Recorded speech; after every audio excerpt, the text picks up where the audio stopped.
चलिए, आज आपको ले चलते हैं विलियम शेक्सपियर की एक ऐसी दुनिया में जहां प्यार, पहचान और गलतफहमियों का एक जबरदस्त खेल चलता है। हम बात कर रहे हैं उनकी सबसे मजेदार कॉमेडीज में से एक, ट्वेल्थ नाइट की।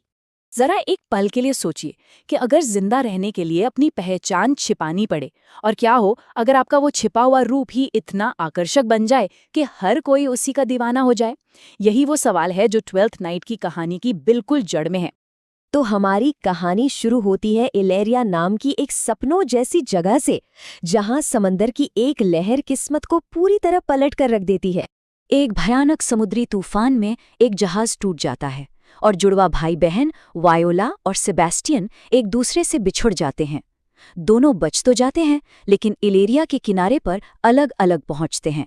और सबसे दुख की बात, दोनों यही मान लेते हैं कि दूसरा इस तूफान में नहीं बच पाया। अब इस अनजान जगह पर अकेली और बेसहारा वायोला एक बहुत ही हिम्मत वाला फैसला करती है। अपनी सुरक्षा के लिए वो एक लड़के का भेस अपनाने की सोचती है। ये सिर्फ एक भेस नहीं है, ये उसके जिंदा रहने का जरिया है। और इस नए भेस के साथ आता है एक नया नाम, सिजेरियो। सिजेरियो बनके वो इलेरिया के शासक ड्यूक ऑर्सिनो के यहाँ काम करने लगती है।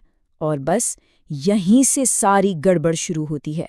और अब कहानी उस मोड़ पर आती है जहां वायोला के इस एक फैसले से रिश्तों का एक ऐसा जाल बुनना शुरू होता है जिसे सुलझाना लगभग नामुमकिन सा लगता है।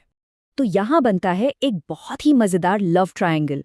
वायोला, जो अब सिजेरियो है, उसे अपने मालिक ड्यूक ऑर्सिनो से प्यार हो जाता है। ड्यूक ऑर्सिनो दीवाने हैं काउंटेस ओलिविया के, और काउंटेस ओलिविया, उन्हें ड्यूक में कोई दिलचस्पी नहीं है, बल्कि उन्हें पहली ही नज़र में प्यार हो जाता है ड्यूक के दूत यानी सिजेरियो से। है ना कमाल की उलझन। अब देखिए किस्मत का खेल। ड्यूक ऑर्सिनो को तो पता ही नहीं है कि उनका सबसे वफादार सेवक सिजेरियो असल में एक लड़की है जो खुद उनसे प्यार करती है, और वो उसी को अपना लव लेटर देकर ओलिविया के पास भेज देते हैं। जब वायोला सिजेरियो के भेस में ओलिविया के पास जाती है तो वो ड्यूक की बातें इतने जुनून और खूबसूरती से कहती है कि असर ही उल्टा हो जाता है। दरअसल वो अनजाने में अपने ही दिल की बात कह रही होती है, और उसके असली जज्बात उस भेस के पार छलक आते हैं।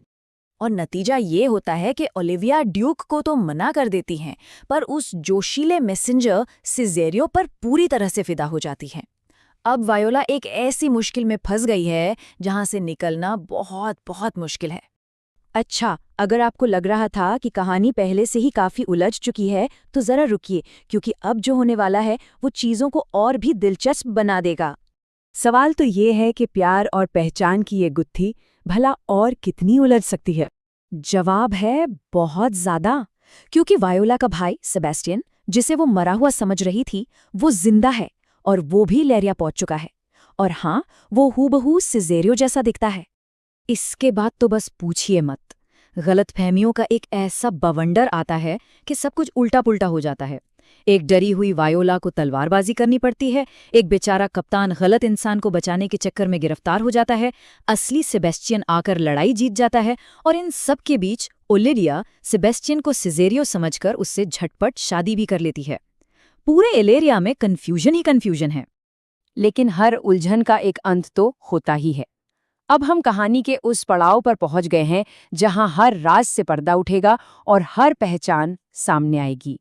कहानी का क्लाइमैक्स तब आता है जब ड्यूक, ओलिविया, वायोला जो अभी भी सिजेरियो के भेस में है, और सेबेस्टियन, ये सब के सब एक ही वक्त पर एक ही जगह आ जाते हैं।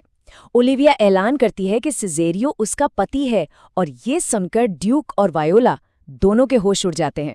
और ठीक उसी पल असली सेबेस्टियन भी वहां पहुंच जाता है। एक ही शक्ल के दो लोगों को एक साथ देखकर सबका कन्फ्यूजन एक पल में हैरानी में बदल जाता है। सालों बाद भाई बहन एक दूसरे को देखते हैं। वायोला अपनी सच्चाई बताती है, और वो पल राहत और खुशी से भर जाता है। और इस तरह कहानी का अंत बिल्कुल परफेक्ट होता है। ड्यूक ऑर्सिनो को एहसास होता है कि उन्हें सिजेरियो की जिस आत्मा से प्यार हुआ था वो असल में वायोला की थी, और वो उससे शादी कर लेते हैं। और ओलिविया, वो सेबेस्टियन से शादी करके बहुत खुश है। आखिरकार हर किसी को अपना सच्चा प्यार मिल ही जाता है। ये 400 साल पुरानी कहानी आज के इंस्टाग्राम बनाम रियलिटी वाले जमाने में शायद और भी ज्यादा जरूरी है। ये हमें याद दिलाती है कि हम कितने भी फिल्टर लगा लें या कोई भी भेस बदल लें, असली खुशी और सच्चा प्यार तभी मिलता है जब हम अपने असली रूप को अपनाते हैं, क्योंकि अंत में सच्चाई की ही जीत होती है।